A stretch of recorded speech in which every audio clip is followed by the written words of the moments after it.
तो आज का हमारा टॉपिक है समास। ठीक है, कंपाउंड बोलते हैं इंग्लिश में। ठीक है, आपने बहुत बचपन से इसको अलग अलग परिभाषा पढ़ते आए होंगे। दो या दो से अधिक शब्दों के मेल से नया शब्द बनाने की क्रिया को समास कहते हैं, वगैरह वगैरह बहुत सारे।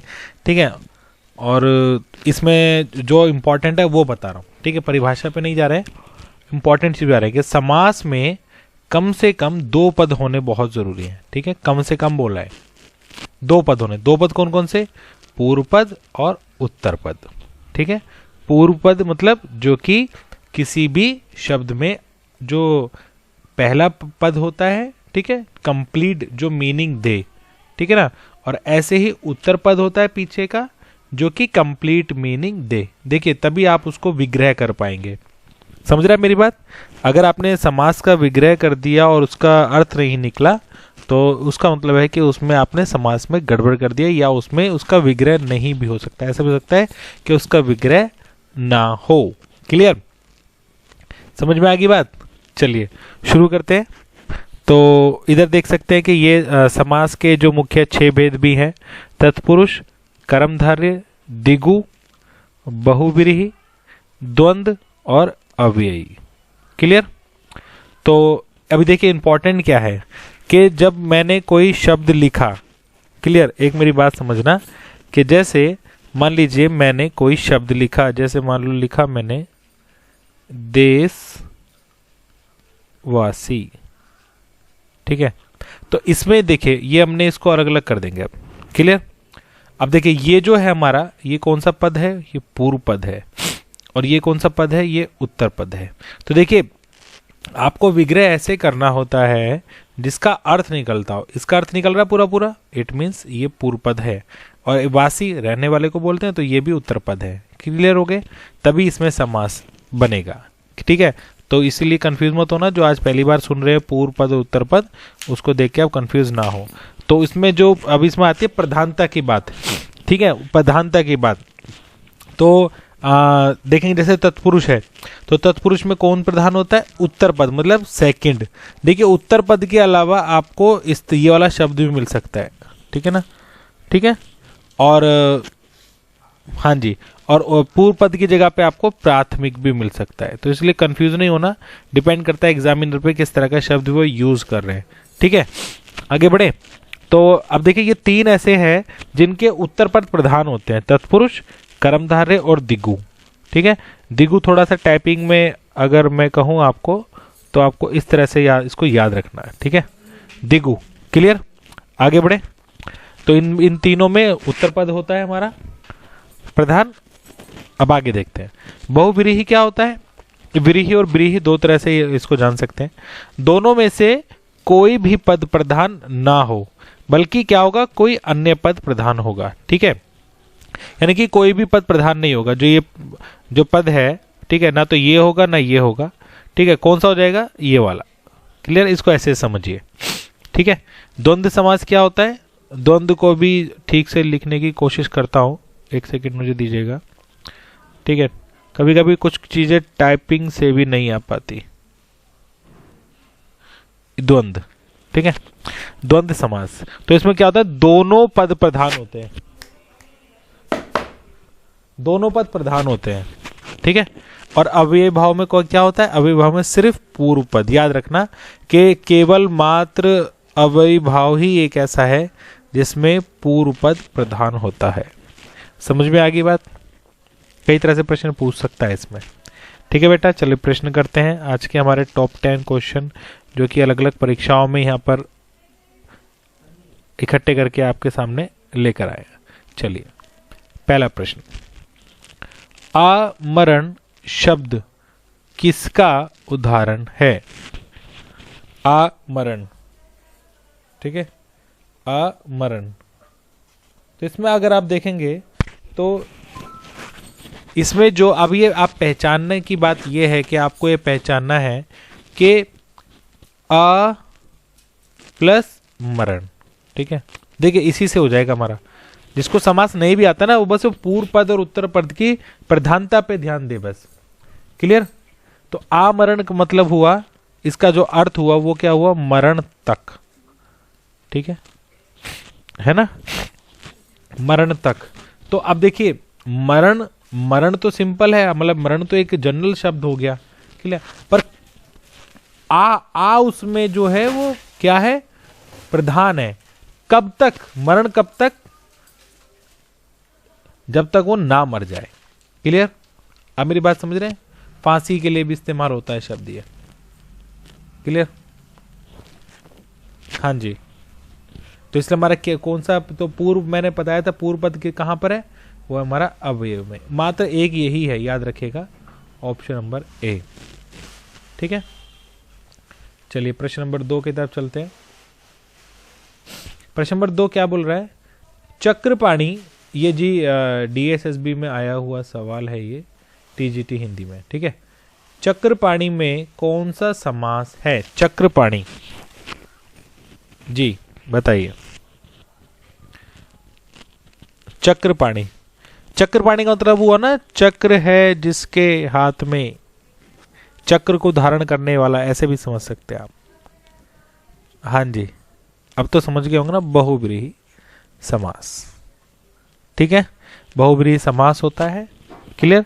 क्योंकि जो चक्रपाणी जो है वो एकमात्र ही है, कौन है वो, विष्णु, ठीक है, या विष्णु जी के अवतार कृष्ण, कुछ भी आप समझ सकते हैं।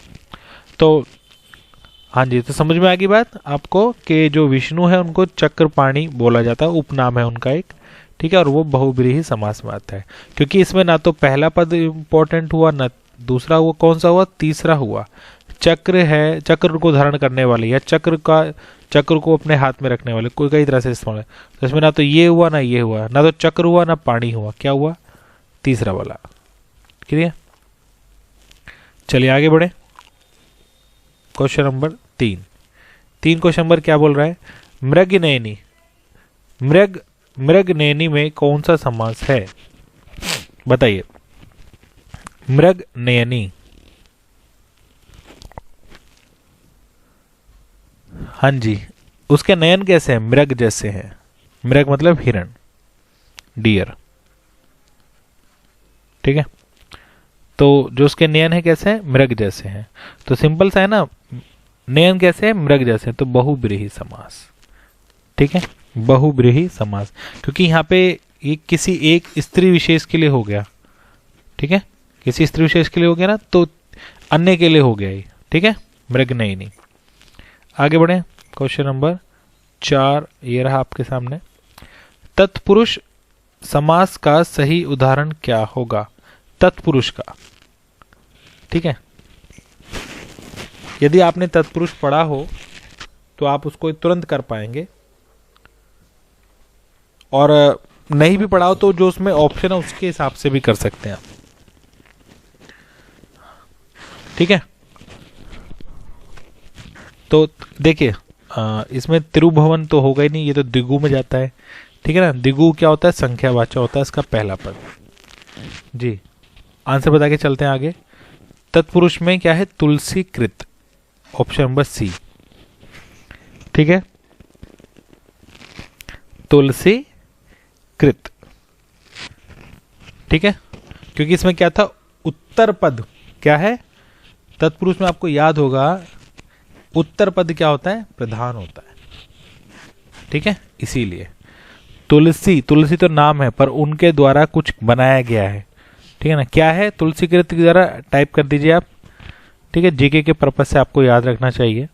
आगे बढ़ते हैं, क्वेश्चन नंबर 5, रात दिन और राधे श्याम किस समास के उदाहरण हैं, रात दिन और राधे श्याम, सिंपल सा है, आप इसमें आंखें बंद करके भी लगा सकते हो, ये द्वंद्व समास है आपका, ठीक है।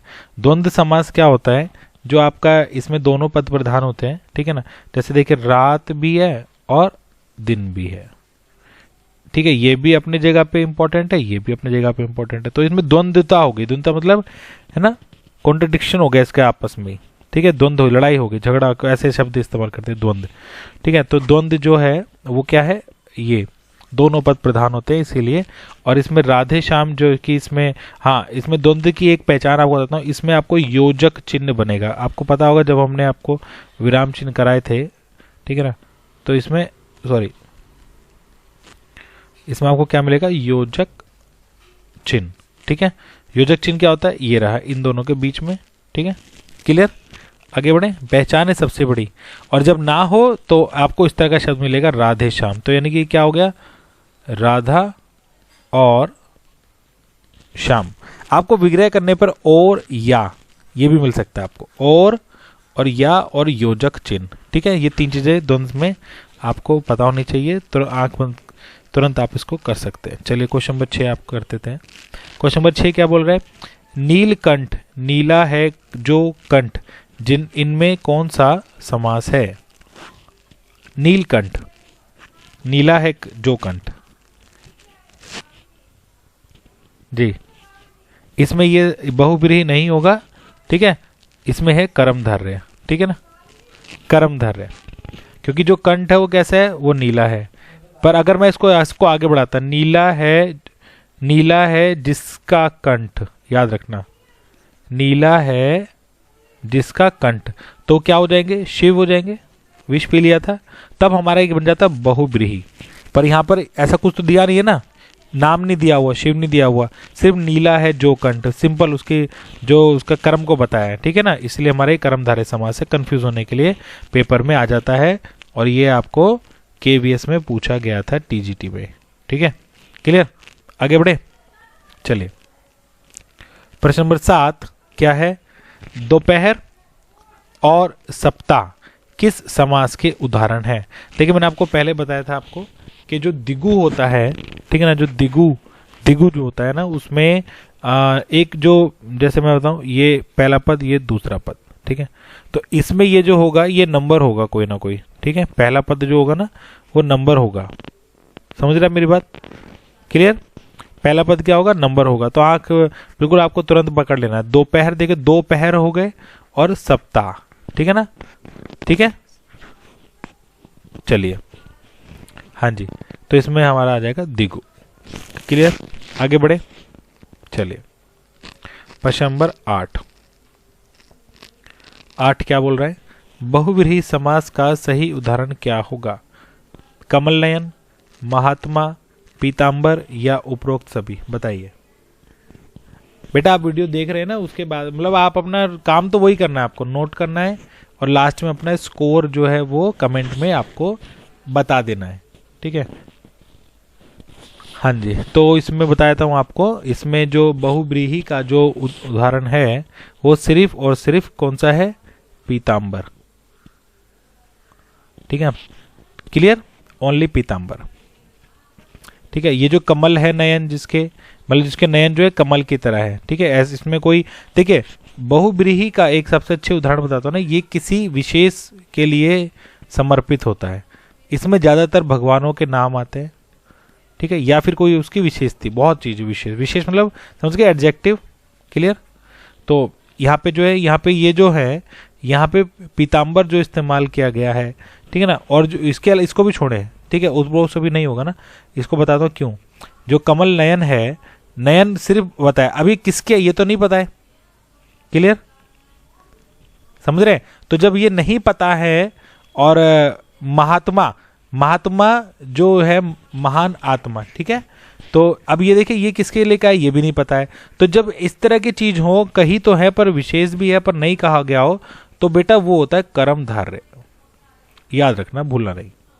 पर आपको पता है ना, पीतांबर तो सिर्फ एक को ही कहा जाता है, ये तो क्लियर है आपको, किसको कहा जाता है, श्री कृष्ण को, क्लियर। तो इसीलिए हमारा पीतांबर आंसर होगा। ठीक है, और कमल नयन क्यों नहीं होगा, ये मैंने आपको बता दिया है। ठीक है, आगे बढ़े, ये कंफ्यूज होने के लिए हमेशा आता है, क्लियर। ये आपका राजस्थान में पूछा गया था। चलिए आगे बढ़ते हैं, प्रश्न नंबर 9 जी, स्वर्ग प्राप्त, आशातीत और रेखांकित और मन चाह, ये सभी किस समास के उदाहरण हैं, बताइए। आसान है, देखो आप इनको अलग अलग करेंगे, ठीक है ना। जैसे मान लीजिए मैंने पहले ही शब्द लिया, उसी से क्लियर हो जाएगा। स्वर्ग प्राप्त, आगे किया, ठीक है। अब देखिए इसमें प्राप्त तो प्राप्त हो गया ना, कोई चीज मिली, ठीक है, गॉट, ठीक है। पर क्या है, क्या मिला उसको, स्वर्ग मिला। तो कौन सा पद ये हो गया, ये हो गया ना पूर्व पद प्रधान हो गया। आई मेरी बात समझ। तो जब पूर्व पद प्रधान हो गया तो मैंने आपको पहले ही शुरुआत में बता दिया कि केवल मात्र समास में एक ही है जिसमें पूर्व पद प्रधान होता है, चाहे बाकी के उनके आपको मतलब आए भी ना आए, कोई बात नहीं। क्लियर, आगे बात समझ, आगे बढ़े। चलिए लास्ट प्रश्न ये रहा आपके सामने, किस समास में उत्तर पद प्रधान होता है? उत्तर पद पूछा है। क्लियर, बताइए। तत्पुरुष, कर्मधारय, दिगु या सभी? जी याद रखेंगे कि उत्तर पद जो प्रधान होता है वो इन तीनों में ही होता है। ठीक है ना, इंपॉर्टेंट है। ठीक है, याद रखना। ठीक है ना, और इसको आप बार बार इसको लिख के भी प्रैक्टिस करना कि किसमें उत्तर पद हो, किसमें प्रथम पद हो, किसमें दोनों। क्लियर, और किसमें अन्य है। ठीक है, चलिए बहुत बढ़िया, आज की क्लास हमारी बहुत अच्छी रही। तो इसका आंसर क्या है हमारा, बता के चल रहे हैं, आंसर डी। क्लियर, तो बेटा तैयारी करते रहिए। ठीक है ना, और मैंने आपको